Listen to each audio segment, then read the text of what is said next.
في قرية صغيرة ما بين أراضي الزرع والهواء النظيف، كانت ندى طفلة في التاسعة من عمرها.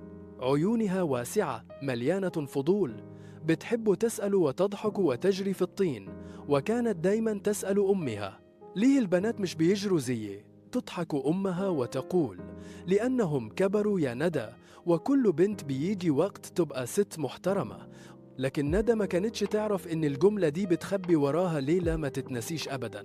جت ليلى وأمها دخلت أوضتها بهدوء، وشها كان مش طبيعي. حضنتها وقالت: بكرة يا ندى هنروح مشوار بسيط، تبقي زي البنات كلها وتبقي طاهرة ونظيفة.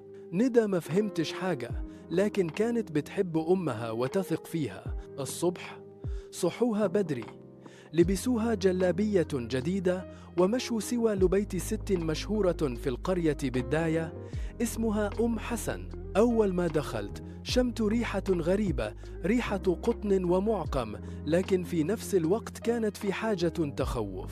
حاولت تجري، لكن 2 ستات مسكوها من ذراعها، ربطوها في السرير الخشبي. وأمها كانت واقفة بعيد مكسوفة تبص في عينيها. ندى صرخت، حاولت تهرب، لكن إيد الست اللي كانت شايلة الموس أسرع. في لحظة، في صرخة، في دم، في وجع عمره ما راح. ما فيش بنج، ما فيش رحمة، بس في جملة واحدة اتقالت بعدها: كده بقت طاهرة.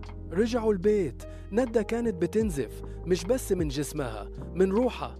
كانت مش فاهمة ليه كل ده حصل، وليه اللي بتحبهم كانوا واقفين بيتفرجوا. الأيام بعدها كانت أصعب. كل ما كانت تمشي أو تقعد كانت تتألم. كبرت ندى، لكن الألم كبر معاها. لما دخلت الجامعة بدأت تفهم. فهمت إن اللي حصلها اسمه ختان، وإنه مالوش علاقة بالدين ولا الطهارة، وإنه جريمة بكل المعاني. فهمت إن جسمها اتشو، وإن اللي عملوه فيها ما كانش رحمة، كان جهل. حاولت تتكلم، الناس سكتوها. حاولت تصرخ، اتقال لها: احنا كلنا تعمل فينا كده، متكبريش الموضوع. لكن ندى ما سكتتش، قررت تكون صوت بدل الصمت اللي جرحها. بدأت تكتب، تحكي، تواجه.